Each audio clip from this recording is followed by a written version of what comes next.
Hello everybody, welcome back to DND404. I am your DM, Tony, and join with me today are the other instruments in my orchestra. But before we introduce ourselves, I would just like to point out that somebody on Patreon pointed out the fact that a saxophone is not a brass instrument, but rather a woodwind instrument. And in spirit of that, we're going to say the other three woodwind instruments in my orchestra, starting with the melodic, rhythmic Jared. What's going on, guys? Armos checking in. My instrument would be the xylophone. Yes. Classically windy. Yes. My name is Dan, by the way. I play Minnis PebbleWalker, your tiny little Swarmkeeper Ranger, and I am absolutely the wind chimes of this orchestra. Much wind. How about you, Alec? What's your favorite woodwind instrument? My name is Alec. I play Drell the AshBorn, and my favorite woodwind instrument would have to be the cello. And let's finish it off with Tony. Yeah, to redeem myself, I'm going to go with the tuba. Big old tuba. I think we learned our lesson. We now know the types of instruments, and I think we nailed that one. Absolutely. And can go on into our rundown. Hey. Ooh, and today's rundown is brought to you by Dan. Woo! That's right. I want to talk to you about our YouTube channel. That's correct. If you go into that youtube.com search bar and you just type in DND404, we should pop up. We should be the first people to pop up. And we did just do a Hot Ones-esque challenge where we ate really, really spicy wings and talked about, and we ate really, really spicy wings, and we read out a bunch of comments that you all have left on our Apple podcast, on the Spotify, and of course, I regret it heavily. Wish we never did it, but worth the content. So if you want to see all of us suffer spectacularly, go on over to our YouTube page. Now, Tony, you know what to do. Let's roll into that recap. That's right. I'm going to roll a recap where I roll a giant foam D4 that was half eaten by my rabbit, where I am number 1. 2 is Alec. 3 is Dan, and 4 is Jared. First try. I did it. I got it. Didn't stumble once. Nope. And now I'm going to go ahead and roll it. Under the desk. It's Tony. Is it Tony again? Number 1. Congrats. Hey, you did Happy it. birthday. Fuck you guys. I did the last one. Oh, I had to do it 2 times in a row. You didn't see me complaining. I complained all the way through it. It's different. I'm the DM. I need a break. Oh. In our last session, our heroes enter the dark, ominous cave made out of earth and bone and passing through its shrouded darkness. Upon entering, the group is met with a seamless yet dramatic theme change, a mausoleum-style room filled with giant hyena statues. Surrounding the statues are corpses and remains of dead gnolls. After some problem solving and triggering of some obvious traps, the gang is met with the spirit of the tomb. The spirit warns the heroes and possesses the hyena statues in attempts to rid the group from its chambers. After defeating the spirit, a hidden staircase is revealed, leading them into a tunnel made of bones. Bard, play that intro and let's get on with the show. Good morning, good afternoon, and good evening, and welcome to the world of Humbrea, featuring 3 first-time adventurers and 1 very patient DM. This is D&D 404. Fellas, boyos, welcome to session 80. As you travel down the spiral winding staircase, you find yourself in a cave-like tunnel as the stone steps reach deep into the earth. The marble walls quickly turn to earth, then quickly turn to almost monolithic stone bone walls, ceiling, and flooring. All of the bones around you make up shattered skeletons and old remains of gnolls. There are no mixed match skulls imprinted in the walls. It is all gnoll skulls. Tiny bones, femurs, arms, funny bones, but doesn't look too funny down here. It is a pure bone tunnel, and you notice that it is pitch black. There are no sockets for torches. There is nothing that deviates from the straight, narrow path that looks like it curves around a bend to you, Armos. You also notice that it's on a slight descent. What are the three of you doing alongside the Dread, Wolfrey, and Zith, the Drow, as you enter this tunnel made of bone? I would like them to go first. I don't know how to justify me telling them to go first. I'm trying to think of a thing at this point. All right, we did all the pew-pew stuff. Now, we'll follow your lead. Wolfrey looks at the Dread and looks at Zith and kind of nervous and looks back at the Dread and, you think you could give us a light? You see the Dread looks at Wolfrey and it looks back at you three and doesn't take off his cloak that is covering his body, but rather moves it to the side and like kind of rolls it up. And you see his elaborate, intricate fell armor. And similar to the Revenger you fought many moons ago, his armor design looks very similar. It has a lot of those vents in the crook of his armor where smoke could escape. And then you see that he begins to burn just a little more bright, and the green flames illuminate the bone tunnel around you as the skulls begin to shimmer, and then you see a little bit of rustling in the distance, as if maybe a loose bone fell, as the flames erupt from his body, giving your party just a little bit extra light in the tunnel in a greenish hue. And the Dread begins to walk forward.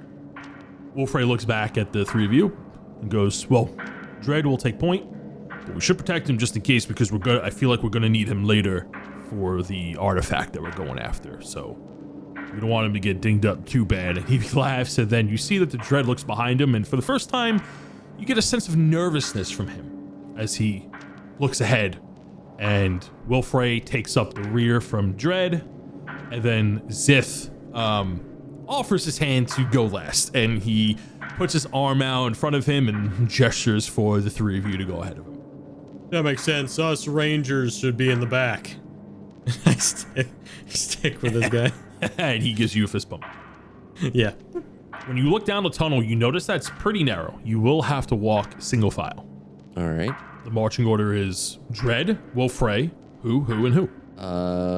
Probably Drell and then me? Yeah, that's fine. So, the six of you begin to walk down the hallway, and as you move, you notice that it begins to bend. As it bends, you notice that you have to mind your footing a little bit. It's very slippery down here. And you also notice that it's getting progressively hotter. Just like the stairway, walking down where it started to feel humid, it's now just becoming hot. Is there anything the three of you would like to do to combat the heat that is coming out? It's starting to feel like a real hot summer day down. Yeah, I'd like to give a really good speech. Make it turn around the first bend, and the bones begin to slip beneath your feet. Dan, can you roll me a D4 and re-roll on ones, please? Reroll. Got 3. That's you, Minnis. Minnis, go ahead and make me a dexterity saving throw as the bone flooring break beneath your feet, revealing a soft spot in the ground as a hole begins to collapse beneath you as you fall into a pit full of sharp bones. 13. That is going to be a fail, just ever so slight. You need a DC 14 to pass. You're going to take 4d10 damage as you fall down this bone sinkhole, as all these rotting, sharp, old gnoll bones begin to pierce your skin. You're going to take 25 points of damage. You can half that because it's not magical. Yep. And Drell, Armos, as you see Minnis fall down, he falls about 15 feet. He's able to make it back up, and you see him like pulling bones out of his fur as he floats back up, as I would imagine. I just climb. I have my little SIDS make a rope. You climb out with ease. This doesn't look like a trap that was placed on purpose. It looks like the earth just gave way. And as you fell, you didn't see dirt or anything. It was just more bones, and you happen to step on a soft spot within the tunnel. You climb out.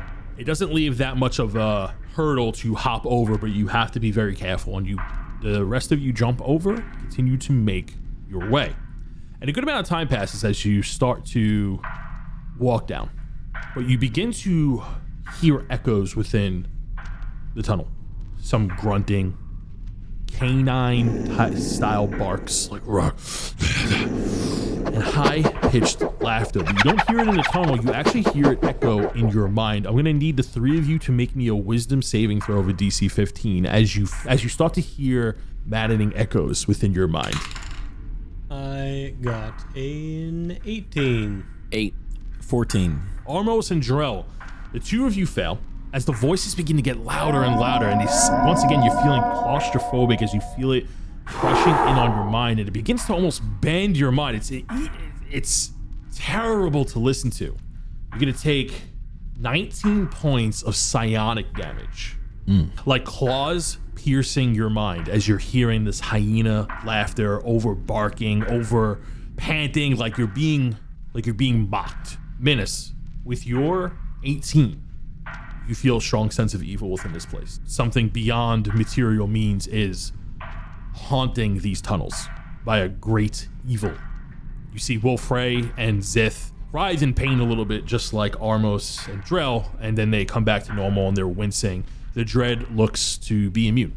What are the three of you doing? How you guys doing? I don't really like this place. Yeah, my head is pounding. Do we just want to turn around? I mean, yeah, do you guys want us to guard the outside, make sure nobody comes in, or like... Wolfrey looks at you, rubbing his head. You really want to stay down here, or do you want to get out of here as soon as possible? Let's get the job done, and we can leave. He looks at you and he holds up a scroll. He goes, I got an escape plan. A one-way ticket out. Oh, what's that? A contractor gave it to us. It's like it's a portal, essentially. Oh. I want to snatch out his hand and like look at it because I just don't believe him. You go ahead and you take it out of his hand and you look at it and you see the magical text, and it is very well a spell of teleportation. It looks like a Hearth style spell, specifically rather it being a spell that you can learn. It looks like a scroll of summoning, similar to a dimension door, but rather bringing you to teleporting where you want to go. It looks like it's set to a specific location. All right. This is definitely a ticket out of here. I want to drink a health pot. Yeah, absolutely. I'm actually also going to drink a potion. I'm going to drink a potion of superior healing. Yeah, all right. I guess I'll have a potion as well. Okay. We will move along just a little bit.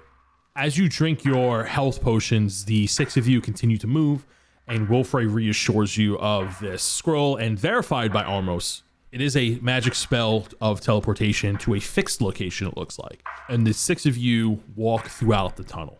And as you travel, you notice that the path descends even more. You seem to be heading deeper and deeper beneath the earth, and you catch yourself making mindful steps on the compact bone flooring. Each step you take along the old, withered remains, the bones crack and snap easily from the weight of your boots. As the snapping of bones echo, as the six of you continue to walk through the catacomb tunnel, you approach its end. You look ahead and you see a red shining light at the end of a tunnel, but something seems like it's blocking it. You see the rays of red light breaking through large cracks in a wall. As you approach it, a pile of bones are in the way. And you see that some of the bones are falling, and it looks like a loose blockade in front of a cave entrance. You push through and you hear the collapsing of bones pour out in front of you, making way into a much larger room. The room expands into a massive cave opening. It feels like you're outside for a moment. The ground is no longer bone, but instead dusted, blood-soaked dirt and light red grass. There's no wind, but larger red leaf bladed plants sway as if there is. Ahead of you, in the middle of an open field-like cave, is a large stone structure, a ziggurat. The structure looks to be 80 feet tall, and in the center of the room, the dark stone pyramid does not have any doors or entrances, but one long staircase leading to the top. There are red tribal markings etched into the ziggurat, and as you look up towards the ziggurat, you notice a gleaming red light source, the light source you saw in the bone tunnel exit. And the more you stare upwards, you also notice that the ceiling is completely made of old knoll bones. Wilfred looks to the three of you and, well, it looks like we made it to the resting place. Oh, is this where we set camp? It's not camp for us, but it was camp for somebody else. Oh. The plants that are around, Mm-hmm. are they ones we've seen before? Or have I've ever seen before? Go ahead and make me a nature check as you start examining the plant. Yay. Nature. We haven't done one of those maybe ever. That's not true. Maybe it is. 13. The closer you get to the plant, it looks like a plant you would find up on the surface, but the closer you get to it, you notice that it's more fungal. And then as you examine the blades of grass, they're not actually grass at all. It looks like a type of camouflage for the mushroom itself. It looks like the mushroom extends out and makes it look like a plant, but looks like to be all one solid piece rather than leaves and branches. And they are swaying. I have Minnis come over to the plant, beckon him over. I'm like, Minnis, take this for maybe possible propagation in the future, and put it in his little book that he was keeping his little flowers and stuff in. It's maybe important. Absolutely. I'll put it on page 176. Goodness. Damn. This is journal 3B, by the way. Got it. 3B. Now that I have a card of holding, I just keep tons of journals. Are you taking a piece of it? Can I look at it first? Yeah, you look at it and it, go ahead and make me a nature check. That is a 19. So just like what Armos examined, you see the same thing. You get its makeup and you see that it's swaying as if there's wind, but there's no wind. You get the feeling that it's moving on its own accord. Okay. While you're thinking, Drell, what are you doing? I'm just kind of surrounding, like looking at the area, making sure that there's no like traps that we're immediately gonna fall into. So I guess I'm like actively examining the floor and the walls that like were initially around. Okay, go over to a spot where you would like to investigate. Let's go. I'll go the other direction. So I'll go to the west. And Okay. I'll start walking along the walls on the west-hand side. Go ahead and make me a perception check as you are as you're looking around the cave room. Is an 18. Living and being raised inside of a mountainous volcano, you feel at home here. Although you live in the north, where it's very cold, he is not a stranger to you. It's very hot in here, almost as if this is the source of the heat. This room looks carved out, but you don't see any evidence of tools here.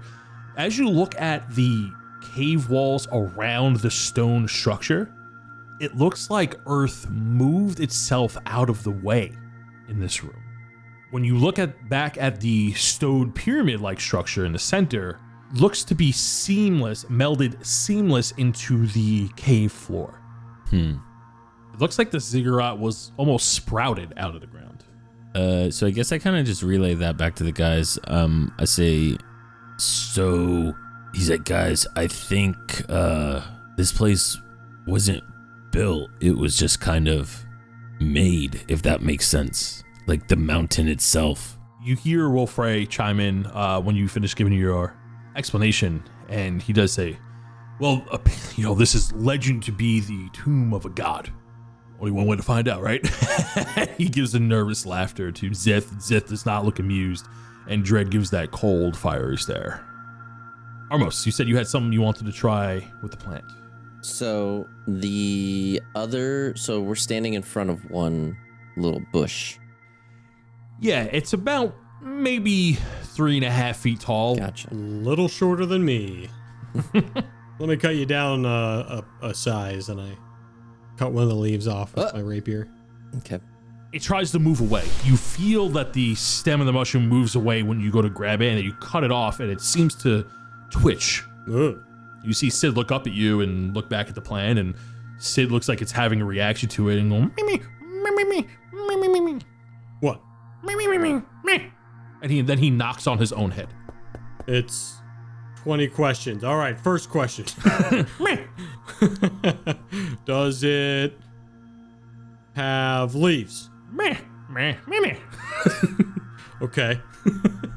Does it have magic like you? Meh. Okay. Should I keep cutting it down? Meh, meh, meh, meh, meh, meh, meh. And he Oh. shakes. Okay. And then you look back at the plant and you notice that's like almost like retreating into the ground. All right. My bad. Well, we have one leaf, and I put that leaf in my journal. You put the mushroom leaf in your journal. Yep. And as you're messing around with the leaf, you see Zith and Wolfrey and Dredd walk over, and then Wolfrey calls out to you and says, well, what do you say we get this and get out? Get the job done. And begins to walk up the stairs. What would the three of you like to do? I'm gonna stay at the bottom of the stairs and cast, I was gonna stay at the bottom of the stairs too.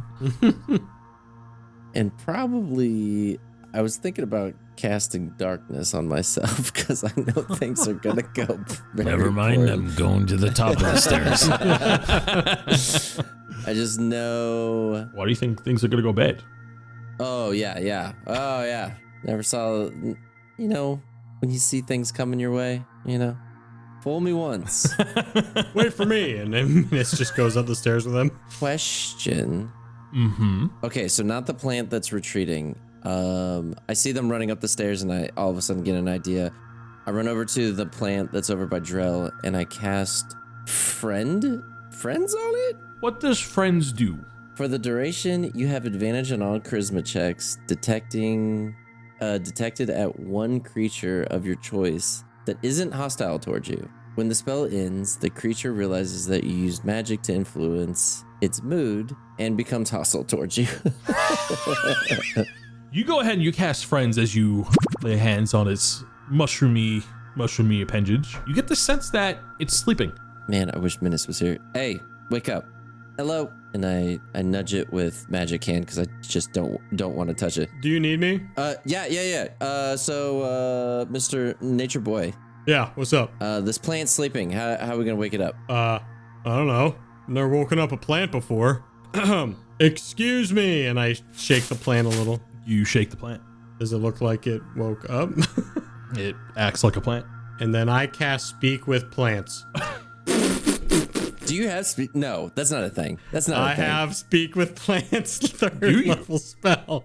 Are you fucking kidding me? I'm not lying. Dude, I was about to ready to do comprehend language. Language is like a fucking full fucking thing. You have fucking speak with plants? No You way. imbue plants within 30 feet of you with limited sentience and animation, giving them the ability to communicate with you and follow your simple commands. Why didn't you do that at the beginning? Dumbfounded. This is funnier. So you cast Speak with Plants. What are you saying? Good morning, afternoon, good day. You hear in plant back, this is DND404. No. When you begin to speak, Armos, you're looking at Minnis like he's got 4 heads. You've never heard this language. I'm used to this look. And you see Minnis get down towards the base and he begins to speak to it. And as you try to wake it up, you notice that there's a shift at the bottom of the base. Uh-huh. You see the tiny mushroom head poke up. Below it are 2 teal blue eyes. You don't see eyeballs. It kind of looks like Sid, Whoa. where it has like an essence inside of it. Oh my gosh. And you just see 2 blue ovals. And then you see like it's tilting its head at you and it's like blinking. Sid, is this your cousin? Sid walks over. Sid goes, meh. And then you hear the plant.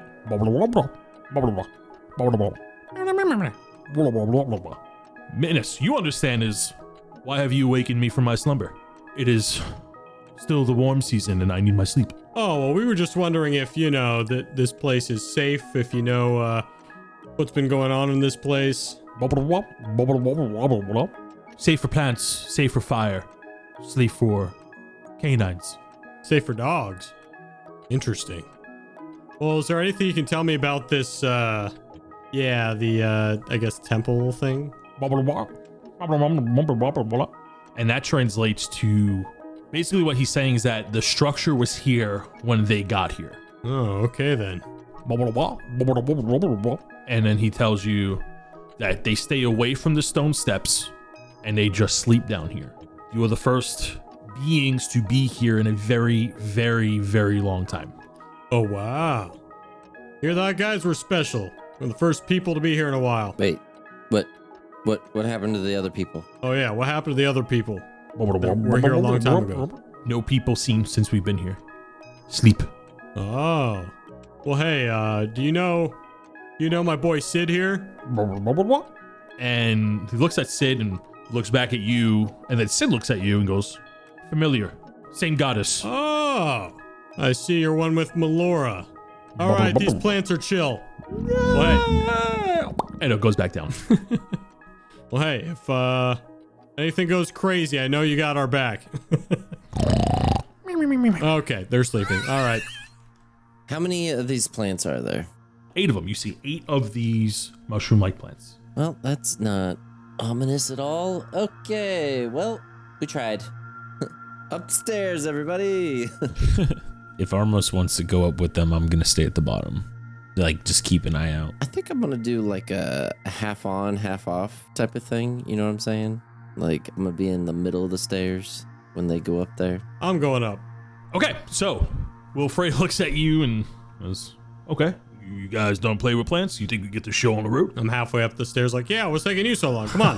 I'm up the stairs just in earshot and like eye level just to be able to see what's happening. But at any minute, if hell breaks loose, I'm bolting down the stairs. Okay. So where you are, you can clearly see on the top as well as the bottom. Up on the staircase, you get a clear vantage of everything around you. You don't think there's anything like any blind spots as you look from left to right.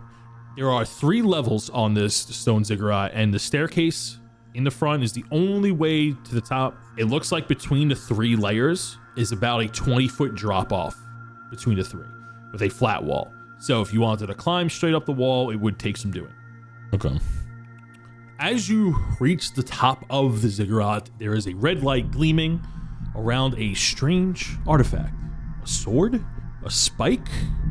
The closer you get, there is a large, rotted ivory tooth, loosely wrapped in old flesh and sinew. The brilliant white tooth is covered in decaying plaque and smells terribly foul.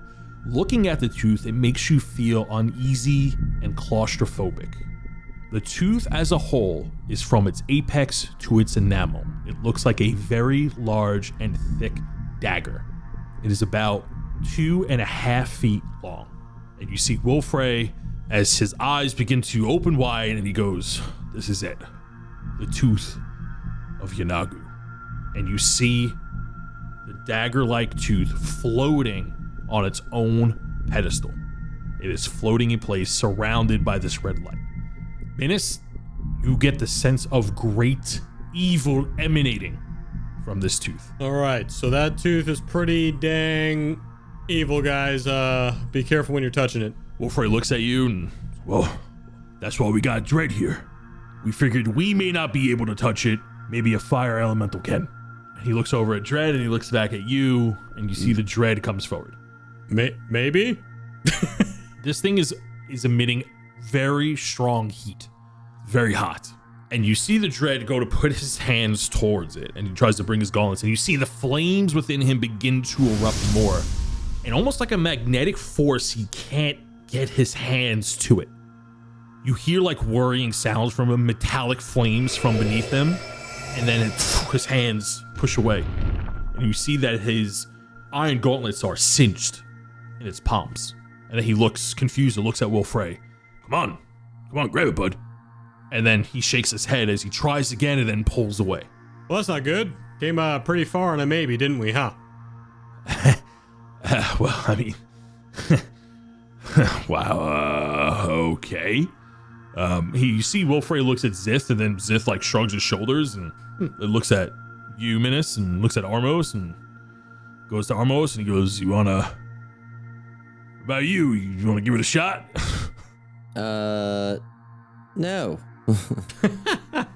No, I don't. I'm good back here. I guess, can I investigate the pedestal? Yeah, go ahead and make me an investigation check. Not great. It's a 10. It is a solid pedestal. It is not touching the tooth. It looks like a solid piece within the ziggurat. It does not look like it was built later. It looks like it's attached as if it's one piece. I'm trying to think if we have anything in our inventory that could help. Our elemental friend cannot grab it. Correct. And was him reaching for it the issue, or was it him grabbing it that seemed like the issue? He couldn't grab it. As he goes to grab it, it's like his hands are just around it, but it's almost like a magnetic force pushing him away. I'd like to slowly push my Mace of Disruption towards it. You take your Mace of Disruption and you ease it towards it, and you get really close to it. Are you trying to touch it? You feel like you could touch it with your mace. Like poke it. A little dink. You touch it with your holy weapon. Roll me a D20. Beat a 15. 16 or higher. That's a 5. Oh, no. The mace gets sent back, gets flown out of your hands, and it rolls down the stairs. And as it binks, you see it lands at Drell's feet. Huh? The holy weapon is cracked, and you see light coming out of the steel cracks. My mace! And then the light fades. Drell yells up to Armos, Armos, why don't you try to touch it? My mace! No! Minnis, you scurry down, and you pick up your mace, and it looks like it's still structurally sound, but you don't feel anything holy out of it anymore. No! Damn it! And I throw it across the room. Why?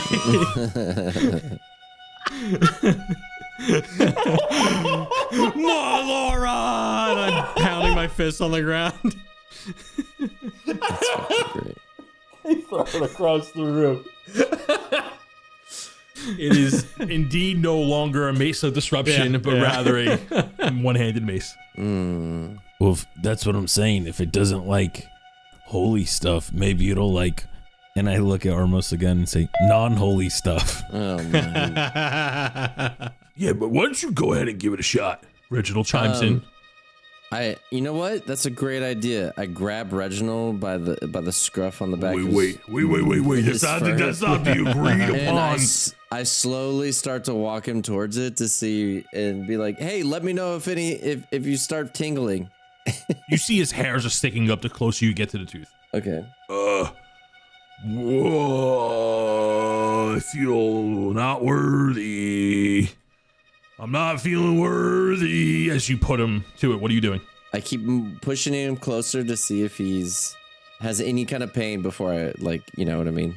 Not pain, but you see that every type of animalistic sense is ringing bells. What do you mean, animal? Like his hair is sticking up, he's kicking, his ears are pointed straight up into the air. How does my hand feel being next to the thing? Did I get further? You feel like you can touch it. Okay. You hear off in the distance Drell give himself props. All right. Gotta do everything myself. I'll grab it with my other hand. With Reginald in my left hand, I go to grab it with my right hand. You go and you touch it with your free hand. Make me a Constitution saving throw of a DC 18. Oh, 19. Ooh. You grab the tooth. I have the power! As you grab it, you are frozen in place for a moment. Oh. These words echo in your mind as if you're sure, as you are a tiefling, these words and the very essence of what you're holding to be fact. The tooth of a living god. Godly remnants possess with great magical energy and have boundless possibilities within the tooth. You know that it cannot be held by any mortal creature. You know that it takes something of non-human capabilities to wield something of great evil. This tooth is not a resemblance of Yeenoghu's. It is one of Yeenoghu's tooth, shaped into a long demonic dagger. And then you are filled with images of what seems like the 9 hells. However, you find yourself coated in blood as you see an endless sea of bone, dog-like bodies, hyena corpses for miles. And then you see a pack of hyenas ripping and tearing at the flesh of innocents around you. And then you see up on a high bone hill a pack of hyenas, a pack of gnolls cheering and in a bloodlust, howling at the moon. And you almost see a faint silhouette taking up almost most of the sky. A glimpse of Yeenoghu himself with his red eyes and a large flail the size of a tower howl into the night sky. And you come back. You are holding this large 2.5 foot long tooth. It is very heavy. It's emitting this immense pressure on you. Although you have a 19, you're finding it very hard to hold.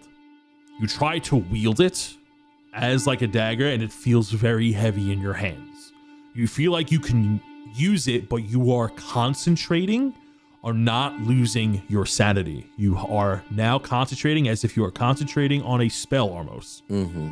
You see Wolfrey look at you, and you see Dredd look at you, and Zith, and they're all looking at each other like, well, we're glad we hired you guys to come along. It's very fortunate. Reginald looks at you and goes, hey, you gonna be okay with that thing? In a almost Thundercats way, I hold it up over my head just to see if I can and give out a big roar. and then I go, yeah, no, I'm gonna be good. When you roar, you let out as if like you're trying to boast and make it not seem as a big deal or trying to showboat a little bit. Your voice turns into a bit of a howl for a moment, and it even catches you off guard. Your eyes, your demon sight is activated, and so is Reginald's. It seems like whatever evil is within you, selfish, greedy urges, is coming out. You want to keep this. Well, I mean, of course. Yeah, Of course I do. it's definitely better in your hands than Wolfrey's hands. Yeah, and better than that elemental. Like, what? He thought he was going to get this? Yeah, what if they didn't pay you? Only I can get this. What if they didn't pay you, Armos? Right? And do you think 7,000 gold is nearly enough for what you just did? Yeah. Do you see how much power? Do you think that this is I worth think it's 7,000? great. I think we should keep it. I don't know. Hang on. How strong do you think this is? And I slam the pedestal that it was on just to see if I can cut it. You strike the pedestal and you see this black swirl of energy emanate from it as the pedestal begins to crack effortlessly. Yep, we're keeping this. And then the pedestal begins to shake. And then the ziggurat begins to shake. The room begins to become hot as brimstone. Armos, what's going on up there? As the ground begins to crack, the ziggurat rumbles and then instantly falls 10 feet into the earth as the stone begins to slowly crack throughout the ziggurat. The bone tunnel begins to rumble as you hear the echoing sounds of bones falling. Within seconds, boom! Tiny skeletons in the shape of gnolls flood throughout the tunnel and begin to rush towards the ziggurat. I'm gonna need the 3 of you to roll initiative. What if I got a 0? It's a 1. 14. 13. Ooh. So Minnis and Drell, you're at the bottom of the staircase, huh? Yeah. Yeah, I said I didn't want to go up. And I got angry at my mace. Gonna really use that mace now. As the swarm of these gnoll witherlings bum rush out of the bone tunnel, you notice that the tunnel that you just came from is collapsing in on itself, and that's where all these skeletal gnolls are coming from. They are rushing from the tunnel itself. As far as you can see into the tunnel, you see a horde of these undead gnolls rushing towards the ziggurat. You see that as their eyes are rampaging and glowing bright red. The room itself seems to become a brighter shade of red as the earth cracks beneath the temple. You see these large, jagged red rocks erupting around it. You see that the mushroom plants around it begin to sway more sporadically, and the ground begins to crack and mold with fire underneath. Minnis and Drell, the ground is becoming very, very hot. Almost too hot to stand on. We're gonna start at the top of the round at initiative 20, which are some of these witherlings. And they are going to dash towards you. Well, they're gonna move 30 feet as the group of them get in front of Minnis and Drell. Interesting. So there are some key mechanics you need to know about this fight. 2 rules are in effect: the cleave rule and the piercing rule. The cleave rule is that when you attack anything in front of you, any excess damage goes to the next target, and so on and so on. The piercing rule is similar, but rather in a cleave motion, it's straight ahead. So if you kill the one in front of you, the excess damage will kill the one behind it, and so on and so forth. You see as the swarm of witherlings rush to the steps, you see that a group of them are going to attack you, but it looks like they're trying to get past you. Starting on initiative 20, they all can't attack you because there's just too many of them. The ones right in front of you will. 4 of them are going to attack Drell, and 4 of them going to attack Minnis. Let's go ahead and do Drell first. Does a 22 and a dirty 20 hit? Can I use a reaction before my turn? Yeah, you can use a reaction as they go to hit you. Yeah, it gets reset when you go. So. Oh, okay. Then I will go ahead and use my tail strike to increase my AC. So I'm gonna roll 1d8 and it applies to my AC. So that's a 4. So that increases my AC to 23. Since all of them are attacking at the same time like a swarm, I'll say it works for these 4 consecutive attacks. So all of those are gonna miss as you sprout this dragon-like tail and you swipe them away as they're trying to bite at you and swing their bone makeshift axes. The other 4 are going to attack at Minnis. Does an 18 hit? Only one of them got an 18. Just on the money, yeah. Ooh, so they're gonna go ahead and bite you. You're gonna take 4 points of necrotic damage as you see the 4 of them trying to climb on top of you, and one of them manages to get a bite, and you hear Squid scream from the necrotic damage. The other ones are gonna try to swarm around with the rest of their movement, but it looks like they're trying to get to the staircase behind you. We're gonna move to initiative 15. Ooh, that's not good. The second wave of gnolls, and they are going to approach their staircase as well. So there's 26 gnolls surrounding Minnis and I. Just about, yes, and it's gonna be more. Just warning you right now. And then we're gonna move to initiative 14, which is Drell. Okay, so I'm going to try to just swing at the gnoll that's right in front of me with my hammer. Yep, go for it. That is a 22 to hit. 22 hits. Yes, and because Minnis and I are surrounded, I am also bonus action going into a rage. Oh yeah. That's 13 damage on my first attack. You take out 3 of these undead skeletal gnolls right in front of you as you cleave through them as the hammer shatters their bones in place. Okay, and then I'll turn to the left, and the ones that are like trying to flank me as well, I'll go after those ones. Yep, with your second attack, go ahead and keep swinging. That's an 18 to hit. Those hit. That is going to be 15 damage. You kill another 3 of these undead gnolls. Cleaving through these. You're finding it like you're a hot knife through butter. Breaking these gnolls down. Yeah, I turn to Minnis and I say, hey, this is kind of fun. Yep. I want to spend my last thing, my movement. I want to move in front of Minnis for the next wave that's coming forward. So he only has like a few to his, like next to him. Yeah, you step in front of Minnis and charge at the undead gnolls. Absolutely. All right, that is my turn. We're gonna move to initiative 13. Minnis.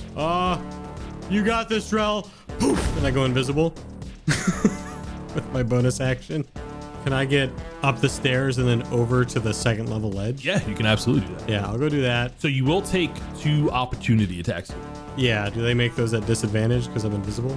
Yes, they do. They miss horribly. Yeah. You see that when you go invisible, rather than like just attacking the air, they're like moving forward, and when they're moving, they're like clawing their way forward. So you make it up to the second floor. What else are you trying to do?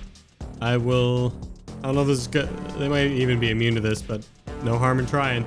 As I'm invisible, I'm going to toss my last use of the fireball necklace into this crowd.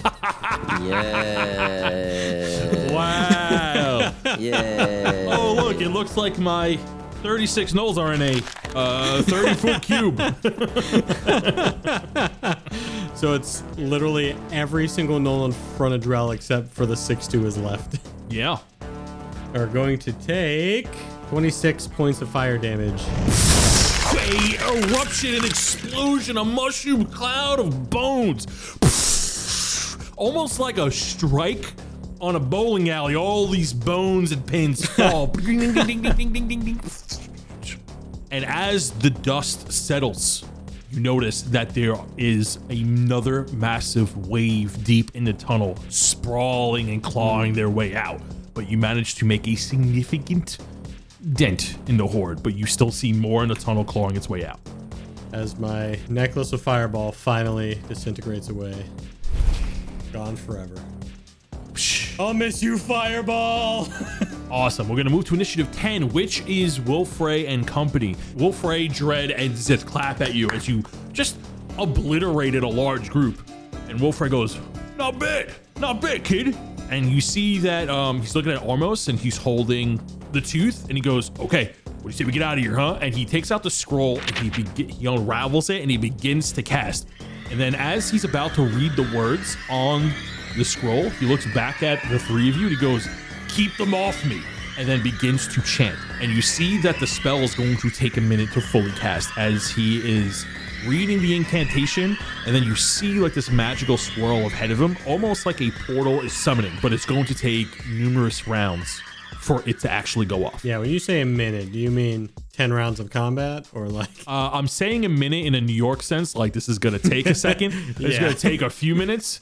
And by a few minutes, I mean it's going to take multiple rounds of combat for the spell to actually go off, because this is a ritual style spell. Yes. Yeah. As we're still on initiative 10, you see Zith and Dread. The Dread gets on the stairs. He gets ready to defend. As Zith gets to the top of the stairs along the side, it begins to knock back arrows. The Dread takes a hold action, waiting for anything to come up the stairs. Ooh, I rolled 3 attacks for Zith and he got 2 nat 20s. As you see, he begins to launch arrows. As the arrows pierces through the skeletons, through the tunnel, you see about 7 of them drop as new ones quickly replace. We're going to go to initiative 5. However, because Minnis blew up the other batch of gnolls, we're going to go ahead and skip to initiative 1, which are more gnolls and Armos. Armos, why don't you go ahead and take priority? All right. Okay, so am I able to make a spell that I have to concentrate, or I have to concentrate on holding this thing? You're concentrating on maintaining that thing. So it's taking up a concentration spell slot right now. Dude, I have like the perfect thing for this spell. Are you? So you feel really powerful, but it's taking a lot of mental athleticism to maintain yourself not going literally insane. Still get hit. Minnis, so when you say that, you see in the deep tunnel, you see a bunch of like little darts in the hands of the witherlings, like ching, ching, ching, ching, ching, ching. Oh. Okay, well, just so that I keep concentrating, I will just Eldritch Blast anything that's like right in the way of the doorway so that they get knocked back and maybe get slowed down a little bit. Yeah, go ahead and roll a hit. So that's 18, nat 1, and a 23. The 18 and 23 hit. How much damage are you doing? It would do 9 and 12. You see the first bolt go off that does 12 damage, makes a clear line through.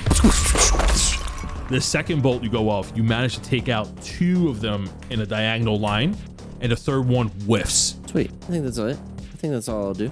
Staying on initiative 1, the swarm of gnolls that are coming out of the cave make it to the base of the steps. 4 of them attack Drell as the other the ones around it try to climb up almost on its sides of the staircase. Drell, you're going to take 4 attacks here. A 17, a 19, a nat 20, and a 19. I'm going to use my reaction again and use my tail swipe. Ooh. And that makes my AC 24. 24.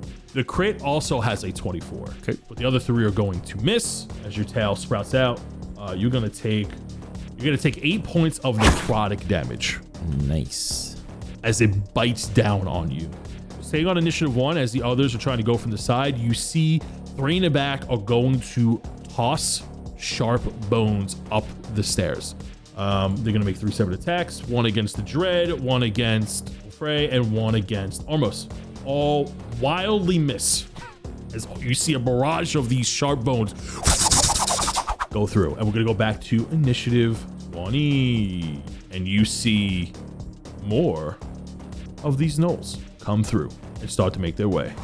Rushing through the tunnel, trying to swarm around. They seem endless. They cannot attack, they cannot climb over each other, but they're beginning to hoard themselves around the stairs. We're going to go to initiative 15, which is more of these gnolls. And they begin to swarm. As they are swarming, we're going to move to initiative 14, Drell. Drell is honestly just having the time of his life at the bottom of these stairs. So he's just gonna keep swinging away with this hammer. He's gonna try to use it like Thor and throw it in a straight line ahead of him. And see how many he can take out. Ooh, that's a 14. A 14 will hit. Nice. How much damage are you doing? My first attack is only gonna do 9 damage. So you're throwing it straight ahead of you, right? You're gonna be able to kill 4 of them with 9 points of damage. Then I would like to throw my hammer like just in another direction where there's like a big line of them, like where I think I could probably get the most. Okay. And that's going to be 24 to hit. It's going to be 19 damage. Ooh, you take out everything in a diagonal fashion. You take out about 6 of them. Okay. As you see, more are starting to flood in from the back. So now I'm gonna action surge. Okay. Oh my god, I almost had it. That's only a 12 to hit. That will miss, unfortunately. As you see that as you throw the hammer, one of them actually do die, but it deflects it and the hammer goes upward and just throws it off its trajectory. Okay. Get another attack, so that's gonna be 17 to hit. That's gonna hit. And that is 13 more damage. You managed to kill 4 of them with 13 points of damage. Okay, then I'm going to do something I haven't done in a while and use second wind. So it's 1d10 plus 9 of health I can gain back because I'm not moving. I am not moving. That's pretty good. That's 18 damage or 18 health I got back. Yeah. Okay, awesome. And I just plant my feet more at the base of the stairs, trying to take a wider stance. Okay, we're gonna move to initiative 13, which is Minnis. Well, the first thing I'm going to do after I pop out of my invisibility is I'm going to look up and kind of give Wilfrey a helping hand. All right, you got this, buddy. I believe in you. And I'm going to rub Sid a little bit and throw one of my Sid Juniors up at Wilfrey. And you're going to see that when Sid Jr. drops down, bing, bing, bing, bing, bing, he's going to turn around and like put his hands up to guard Wilfrey, causing like a magical, kind of like a shield type thing happen. And what I'm doing is I'm casting a bonus action Sanctuary. So you ward a creature within range against attack. Until the spell ends, any creature who targets the warded creature with an attack or harmful spell must first make a wisdom saving throw. On a failed save, the creature must choose a new target or lose the attack or spell. The spell doesn't protect the warded creature from area effects such as explosions or fireballs. If the warded creature makes an attack, casts a spell that affects an enemy, or deals damage to another creature, the spell ends. So our portal boy is now warded. Awesome. And then I would like to use my action to try and convince the plants to help us. Because I still have my Speak with Plants active. How long does Speak with Plants work for? 10 minutes. Ooh. Yeah, that's well within the time frame. What are you saying? Brothers, help your Maloran pebbles to arms, to leaves. And I just try and convince them to help in whatever way they can. Give me a persuasion check, but I'm gonna homebrew it just a little bit. You're giving me a persuasion, but you can choose to use the charisma bonus or your nature bonus as a modifier. Don't hate me, I got a nap pumpkin. Don't hate me. Don't hate me. And you see that the fiery mushrooms begin to sprout. And you see that the brimstone earth begins to crack as they seem to blossom from the ashen ground. And it looks like they're holding another mushroom stem with a rosebud at the end of them. Their actual bodies themselves, which are also their faces, and you see a large mushroom-like mouth. They're about 2.5 feet tall, standing. But the actual body is about maybe half a foot, and the stem itself is the rest of its height. And you see that they look fierce. And they are holding these rosebud staffs. Oh, right. Look at that. And there are 8 of them. And they all sprout in their spots. And they look like they're ready to fight. And you see the mushroom like guardians erupt from the ground, and they stare at the witherlings flooding the room. And almost like a hive mind, they all seem to act the same way and walk the same type of pace. They all look in sync with each other, and they begin to march in. They will go on your initiative, Minnis. Right. Reginald looks over to Armos as he's concentrating. Oh, look at Mr. Popular over here. We will go to the Mushroom Guardians as they march forward and begin to... They move actually pretty slow. They only move like 20 feet because they have little legs. But 2 of them reach from the side and they take out one adjacent to them. It looks like the Witherlings aren't even focusing on them. And we're gonna move to initiative 10, which are our fellow party. You see Zith takes 3 more shots into the crowd, takes out some way in the back. Looks like you took out about 5 of them. And then the Dread is still acting as a sentry, protecting Wilfrey. As Wilfrey uses his turn to continue casting the spell. We're then going to go to initiative, it's 10. So now we're going to move to initiative 5, which are these guys in the back. Oh, I'm sorry. The other Witherlings didn't go on initiative 10. And 5 of them are going to attack Drell. 2 unnatural 20s. How many miss? 3 of them miss. Let me know how much damage I take, and then I want to use a reaction once you are done. 9 points of damage total. 2 separate of these Witherlings. Cool. And then I'm gonna use riposte, and I'm gonna, one of the ones that miss me, I am going to attack him with my hammer. Awesome. It's a 23 to hit. 18 damage. You take out 4 of them in front of you with your as you cleave through them with your hammer. Okay, so with the cleave, you manage to get the last one on your side, opening up the 5 spaces in front of you mechanically. Yep. And the last 3 on the side of the stairs are going to climb up behind you. And then we're going to move to initiative 1. Armos. Well, Frey has that portal coming along. You see that he's murmuring magical words and he's like shushing you away as you see the magical swirl is getting a little bit bigger. Yeah. I'm gonna keep just concentrating on it. I'm just gonna Eldritch Blast any of the closest ones that I can hit in a row. I'll just keep doing that until worse things happen. Okay, roll a hit. A 23. Hits. A 18. Hits. And an 18. So 15 points of damage, 11 points of damage, and finally 10 points of damage. Yeah, so you managed to kill 3 lions effectively because the range of your Eldritch Blast is so long.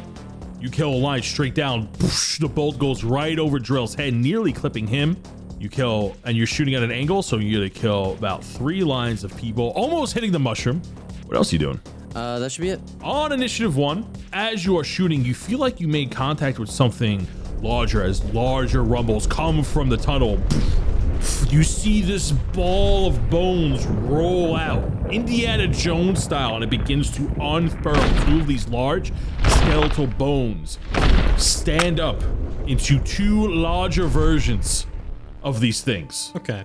come out and begin to charge up towards the ziggurat. The first larger one is going to step over them and go just past Drell. Drell, you don't have a reaction anymore, right? Nope. Roll me a dexterity saving throw as you see the stomping of its feet make it to the stairs as it's crushing some of the gnolls around him. That's a 13. No, that's going to fail. Except I'm going to try to roll again with my new ability, Indomitable. Oh. Reroll a failed saving throw every long rest. Try it again. And that's it. Of course, it's even worse. That's 10. You're going to take 14 points of bludgeoning damage as it steps on you and steps over Halved, you. right? It is half. Yeah, it's normal bludgeoning damage. 7. As it makes it halfway up the steps with its range, activating the Dread's hold action, which is to attack. Let's go with the miss and then hit with the second one. It deals 18 points of damage to it, but you see that it's eating those blows, but it's looking dead at you, Armos, as the second one comes up. It begins to go around the side. It looks like it's trying to climb up on an angle onto the ziggurat. And we're going to move to initiative 20, which are more of these gnolls. You see the group that go on initiative 20 begin to swarm and try to get up around the big guy, and they are trying to push with him. We're going to move to initiative 15, which are more of these as they all try to advance forward. You see that they begin to climb on top of each other. We're going to move to initiative 14. Drell, underneath, just stepped on. You regain your composure. One of these giant things. You're like in between its legs. This thing is enormous. It is considered a huge creature. What are you doing? Okay, so would I be able to use my Giant Slayer instead? Yeah, if you want to switch to Giant Slayer, absolutely. At the cost of half your movement to switch. Yeah, sure. Yeah. I'll waste half my movement. Yeah. Because I'm not fucking leaving. I'm not leaving. And I'll go ahead and use my greatsword. It is a 13 to hit. That will miss. It seems that this one's more structurally sound as it chinks off the bone. Second attack, 18. I will do it. 22 damage. You swipe at this thing, dealing 22 points of damage. Nice. And then as a bonus action, I am going to drink another potion. Cool. Just of greater healing this time, though. Okay. We're going to move to initiative 13 minutes. All right. I am going to, I think I'm going to use my last bonus action and go poof, invisible. Okay. Where does he go during all these fights? It's kind of a bad time to leave. You know, he says we should do something, but he never talks about Minnis. I'm still here, guys. Oh, it's like I can still hear him. He's with us in spirit. And I am going to use my attack action with my +3 silver rapier and my Oh, silver. just my +3 silver rapier because I used my bonus action already. I was gonna use my bonus action attack, but I already did that. Yeah, go ahead and roll with advantage as you sneak up on it. I got a 29 for the first attack, 20 unnatural on the second hit. Those both hit. Sick. How the fuck you got a 29 to hit? Jeez. Got +11. Oh, fuck, bro. Oh, fuck, bro. That'll be 24 points of damage from my silver rapiers and 6 points of damage from Sid. And as Sid hops off my rapier to do a little plunge spear attack, I'm going to look around to the plants even though they can't hear me. I'll be like, mushrooms of flame, lend me your shoots, steady your aim and ground your roots. And hopefully they attack. Oh my god. Oh my god. I mean, they're working. They're working. So is that the end of your action? Yeah. Okay, so the mushrooms are gonna go, and they are effectively taking out one at a time. They do move very slowly, but they are moving in. Let them go. They're just little guys. Little guys. Just little guys doing that thing. Okay, we're gonna go to initiative 10. The Dread begins to attack. You see that he's using a hex blade. Armos, you take notice of this. He's using his greenish flame hex blade. He's going to deal 30 points of damage to it as he swipes across it. Ooh, some damage to that. You see Zith knock some arrows back, and he's trying to shoot the further one. The one that looks like it's coming up on its side. He's going to do 20 points of damage with his arrows. Nice. Wolfrey uses his turn to continue the incantation. And we're gonna go to the group of orange gnolls, the orange group of gnolls, as they are beginning to move up and over swarm. They're gonna move to initiative 5. 3 of them run up. They're actually ignoring the dread and they're heading straight for you, Armos. You notice as they run up, they form a single file line underneath the giant undead gnoll, and they are running straight towards you. They're gonna make 2 attacks against you because 2 of them can reach you, as the third one just follows this. They both miss. They got a 2 and a 3. Wow.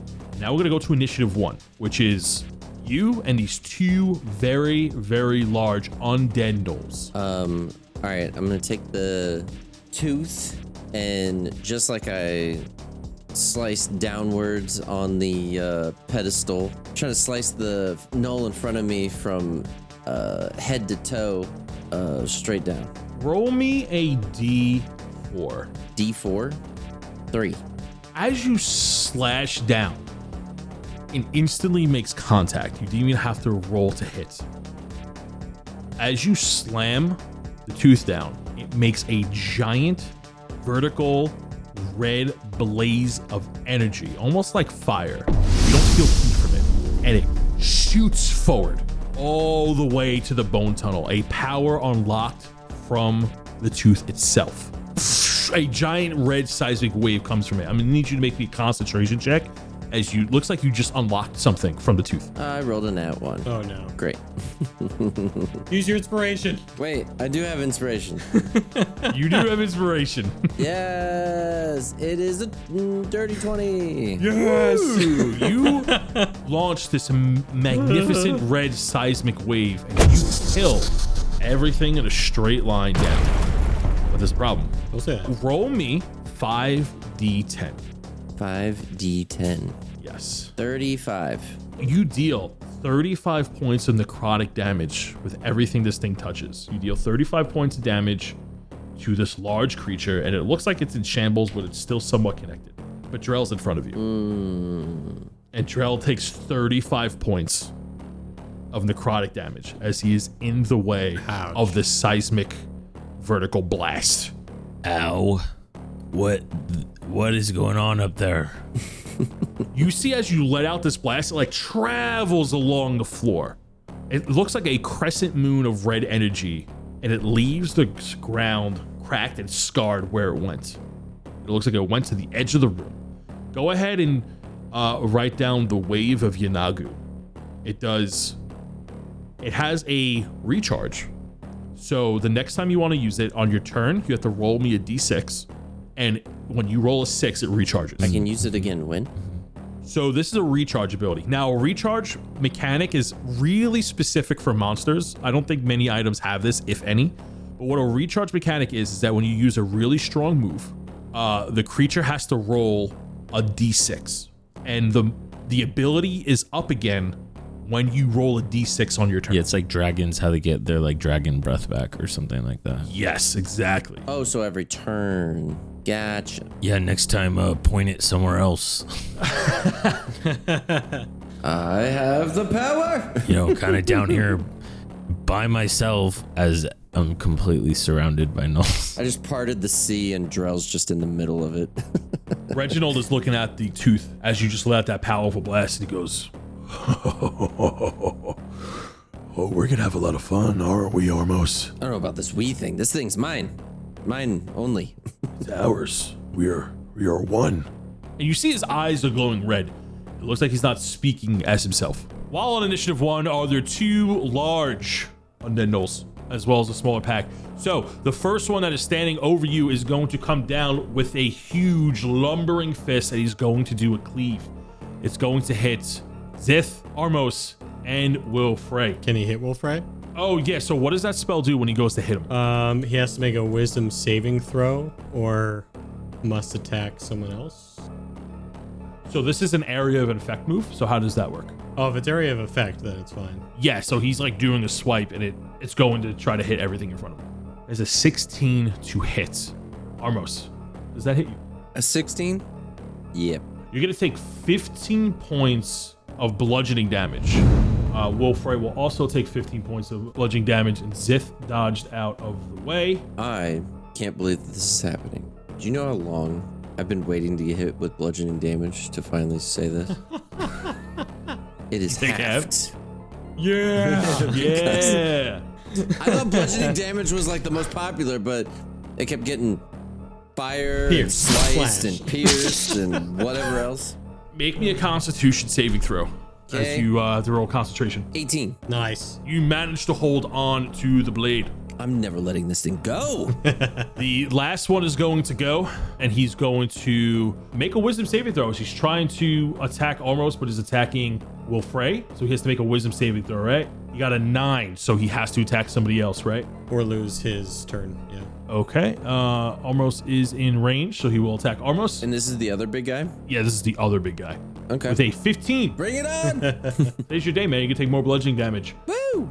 He's going to take 12 points of bludgeoning damage, which is half to 6. Woo. You're going to make me a concentration check as you take 6 points of bludgeoning damage. 16. You pass as you maintain and hold on to the tooth. We're going to go to initiative 20, which are more of these gnolls that are going to attack Drell. 4 of them attack. So they begin to swarm the stairs. All of them miss. They all roll like fucking buns. Okay. I'm gonna spend another superiority die to riposte another attack. So that is gonna be a 23 to hit. Okay, yeah, that hits. How much damage you doing? It is. Oh, that's not bad at least. That's 15 damage total. Ooh, you managed to kill 3 of them in front of you. Nice. Going down to initiative 15 are the second batch, which are the blue ones, and they're going to start swarming the staircase again. 4 of them are going to make attacks against you. I got a nat 20 and a 19. 19 is on the money, and a nat 20 is a nat 20. 9 points of necrotic damage as 2 of them swipe down on you, as all the blue marked ones begin to advance forward. We're going to go to initiative 14, Drell. I am going to continue to just keep swiping away at the gnolls trying to come up the stairs. Okay. That's a 23. That is going to be 15 damage. And my second attack is a 15 to hit. That hits. Dealing another 18 damage. That will kill another 4 in front of you. Nice. And I will just drink another potion of healing as my bonus action. All right. You heal up. We're going to go to initiative 13, Minnis. That's right. Been so long. I'm going to attack the big guy. The biggest of the big. Yeah, go for it. With 2 rapier attacks for my +3. And that's going to be a 14 and a 29.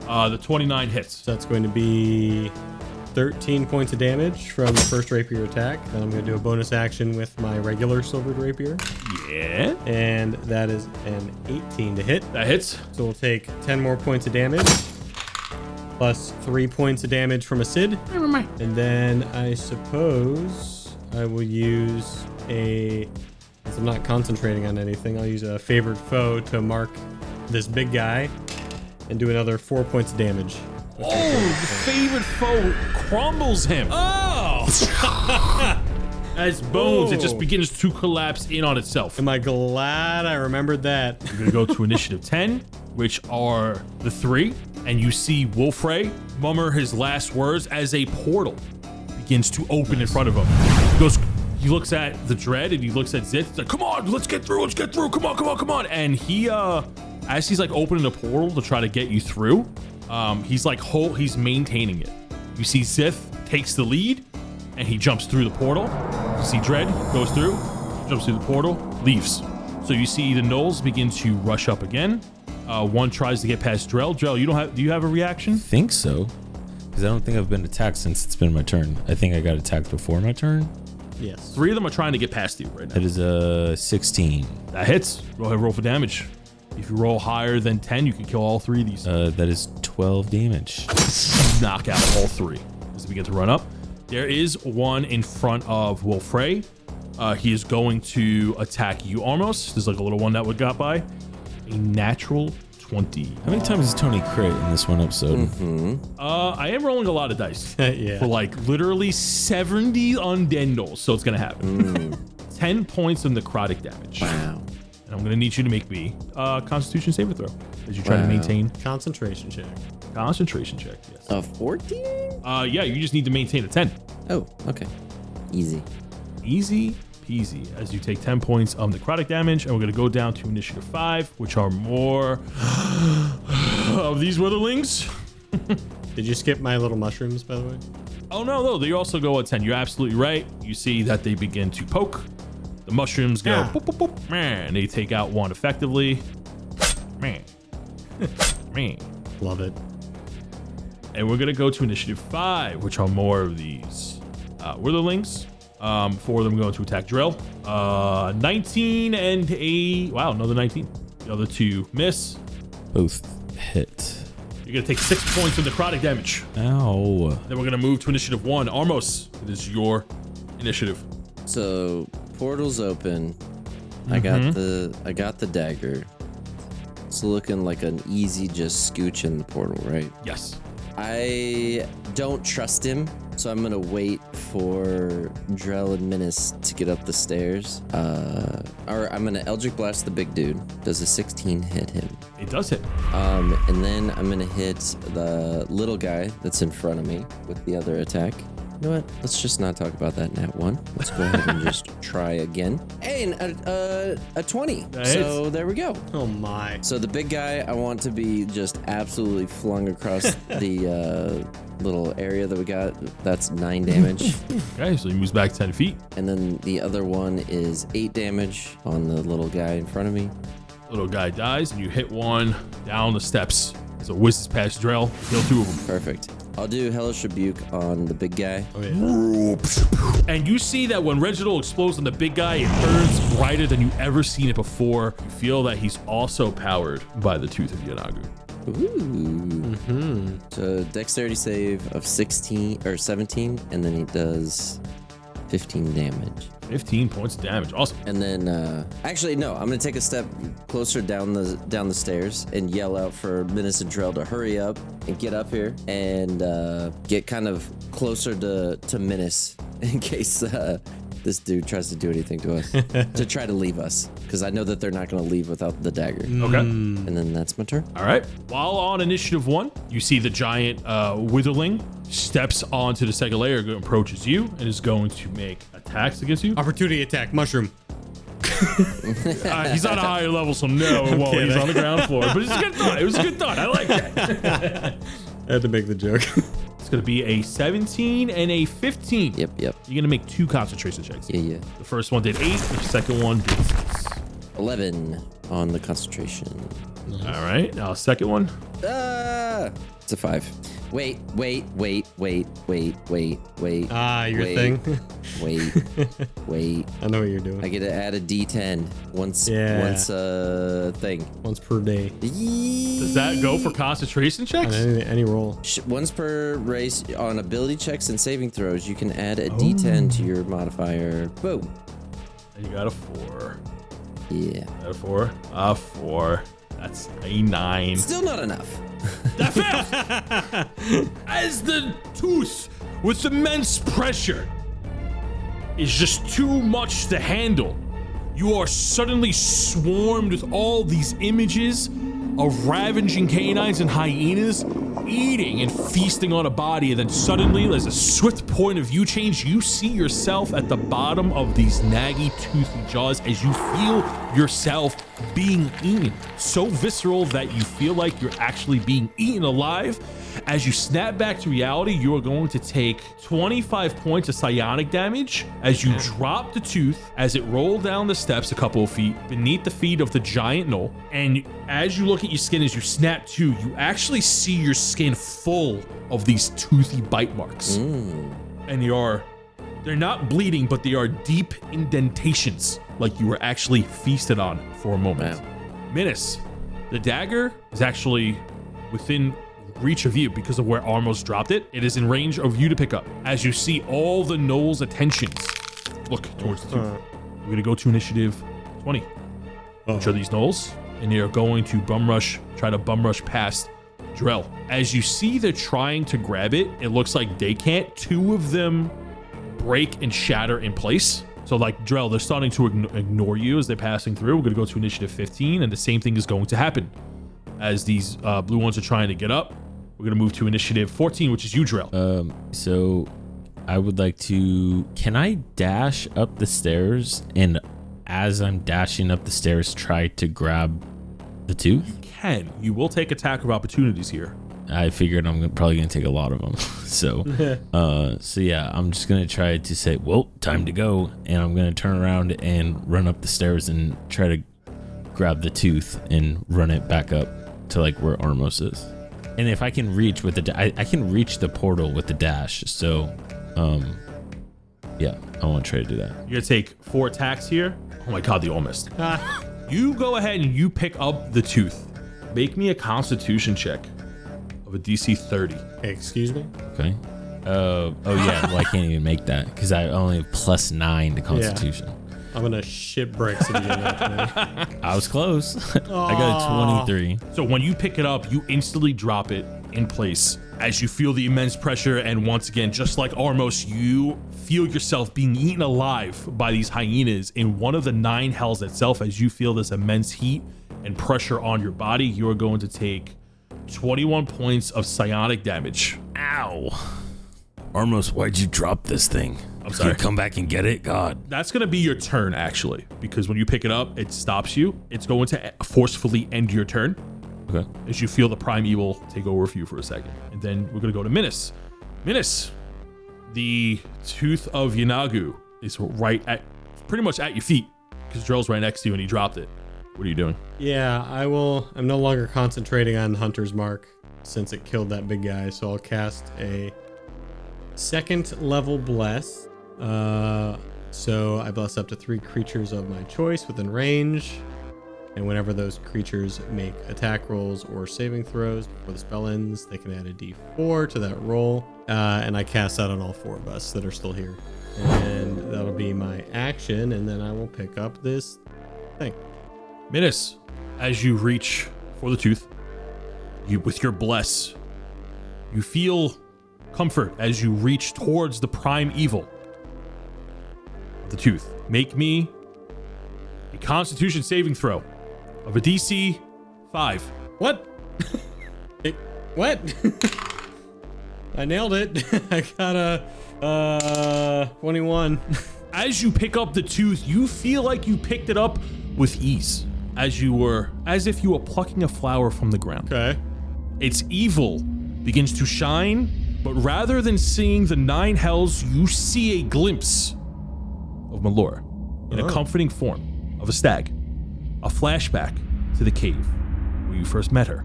Through the fiery ground and broken brimstone cave earth, you are now holding it as you even seem to glow. Your feather is protecting you, or you feel like your feather is protecting you. You feel like you're having an out-of-body experience as you're holding it. You look up towards Wolfrey, and you see a scared face for but a moment. Like he's afraid of you. He runs through the portal, and it closes. What? I didn't even get to move? This happened the moment you picked it up. You looking at the tooth, and these etchings begin to reveal themselves. You feel like the tooth is trying to reject you, Minnis. But you have like this overwhelming grasp on it, this holy grasp. And then the gnolls turn their attention towards you and are trying to attack. And you see a large wave of gnolls coming through the tunnel.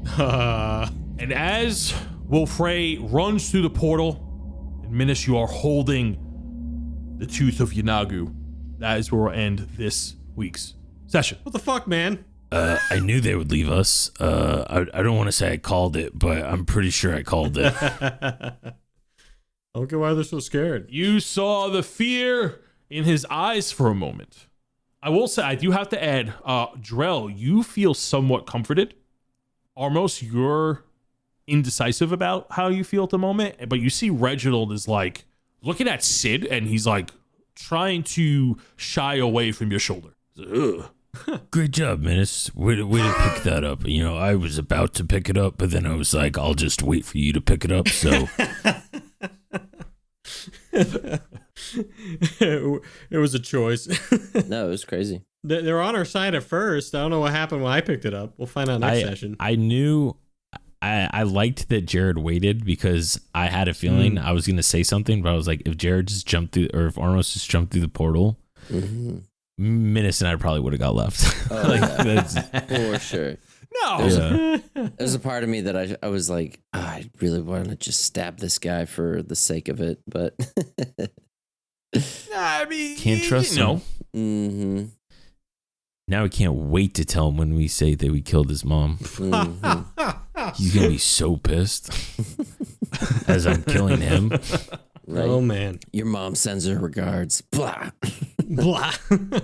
So this one was a bit of a lengthy one. So we got time for one rec before we send it off to the Patreon supporters. Does anybody have a recommendation? Yeah, I got one. All right. What's your rec this week, Armos? Twilight Imperium. I was gonna board say the game. same thing. If you guys haven't played it and you got a free 12 hours, well Minimum. worth it. Minimum. Minimum 12 hours. Minimum. I love how the box says average playtime 240 minutes. That's a fucking lie. So, okay, here's the thing. If it's 4 people and they all know what they're doing, you can breeze through it. If they don't know what they're doing, expect triple that time. I feel like a group of people who are playing super aggressive and super competitively, sure. Because like It's they're the just trading and stuff that takes a while. yeah. Yeah. Yep. Let's make a deal. It's the Right. backstabbing Yeah. of your friends that really take a toll on the time. Yeah. And it's really hard to play the game if like other players just block you from being able to do anything. It's I just feel so triggered right now. I feel so fucking triggered. I feel so it's like gaslit.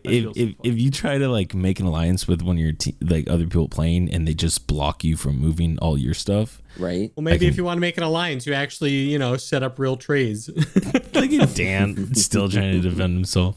I'm like, let's do a trade. You're like, nah. I attack you. Hilarious. It's a good A little context. So everyone came into Nebraska, and we ended up playing it.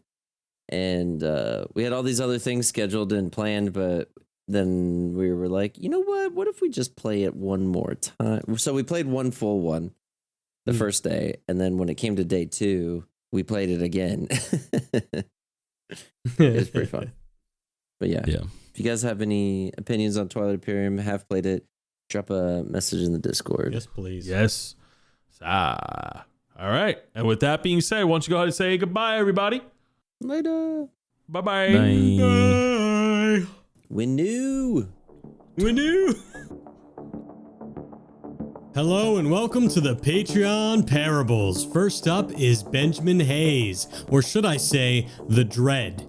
Donned in heavy plate, his emerald flame heats the metal. Water droplets evaporate the instant they fall upon his iron shell. As his party approaches a cave, the Dread stares menacingly at one tiefling who walks close behind him. Dylan Snyder is next, or should I say Reese the Bard. After leaving Holbeck, this Eladrin wrote wonderful tales of his time spent betting on games of Rocket Boot League. His favorite tune tells tale of a jazzy player named Jackalee Myers, who led his team, the Orkland Badgers, to victory. Julius Kendrick still lurks in the shadows. An elderly groundskeeper walks in the Moonbeam Cemetery to take over the late night watch. As the man walks, he realizes tombstones have been knocked over and graves have been dug up. Now running, he makes his way up a watchtower to find the previous worker rotting, dead with necrotic energy. Before he can scream, the man feels a hand cover his mouth and a dagger poke at his throat. "Show me to King's Tomb," demands Julius Kendrick.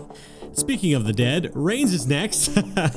Too soon? Anyways, his family's grieving over the loss of their beloved scientist. As his mother weeps by her bedroom window, she holds tight to Reigns' name tag when, bang!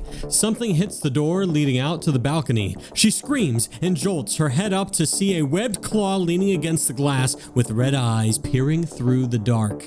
But on to happier patrons. Alara Dawnstar has fixed the roof, replaced the giant iron doors, and restored every stained glass window in the Temple of Scareus. She feels pretty proud of her BAM! A noise can be heard from the central hall where the purified Aquila shard resides. What is happening with our patrons this week? Captain Scarrow walks with heavy boots down the starboard side of his ship. Nothing can be heard but the waves beneath his feet and a slight breeze across the sail. His hand is held high above his head, stiff as a plank. Fog surrounds him and his mates, but this is exactly as he planned. They break through the fog to find a smaller ship sailing half a mile west. Thrusting his hand down, Scarrow shouts, "Fire!" Rumors grow within the murky forest of Riverwood. Our new protector branches out to new biomes with green intentions along with growing expectations. The Woodland Woad seeks to connect the forests of Umbrea. And last but not least is Scout. The Hydra Guild is a world-renowned monster hunter guild, well known for tackling big beasts and bringing home bigger trophies. Scout starts his journey by tracking their first fearsome foe. Will he make a name for himself, or will he come back with his tail between his legs? Only one way will tell, and both paths start with a draw of his bowstring. Now it's time for the Sidja College alumni. Andrew Hall starts us off. Quick question. Say someone got trapped in a tarot card. In fact, let's just say, theoretically speaking, 10 wizard students got trapped inside 10 tarot cards and are now fighting with the magical creatures that have come alive within the paper. How would you go and get them out? Asking for a friend, of course. Artemis is next, and his lessons at the Kambuki Isles have been going very well. He misses the Sidja College, of course, but this work is important to him. Now that the anti-bullying classes have been so successful, it is time to move on to his next lecture, Fighting Pit Combat 101. Sly slinks stealthily into the next spot.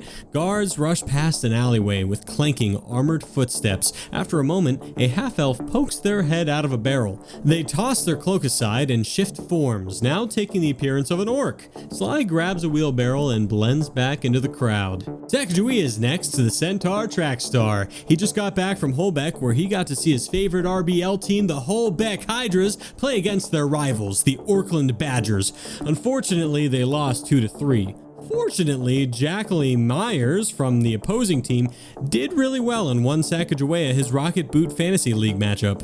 Patrick Wennerstrom, aka Punk, has been making his new neighbors furious. Apparently, this Shadow Elf rogue bard loves practicing the drums till 3 in the morning. One neighbor came to complain, but he was left so mentally scarred by Punk's vicious mockery, he had to move his family to Dillmore.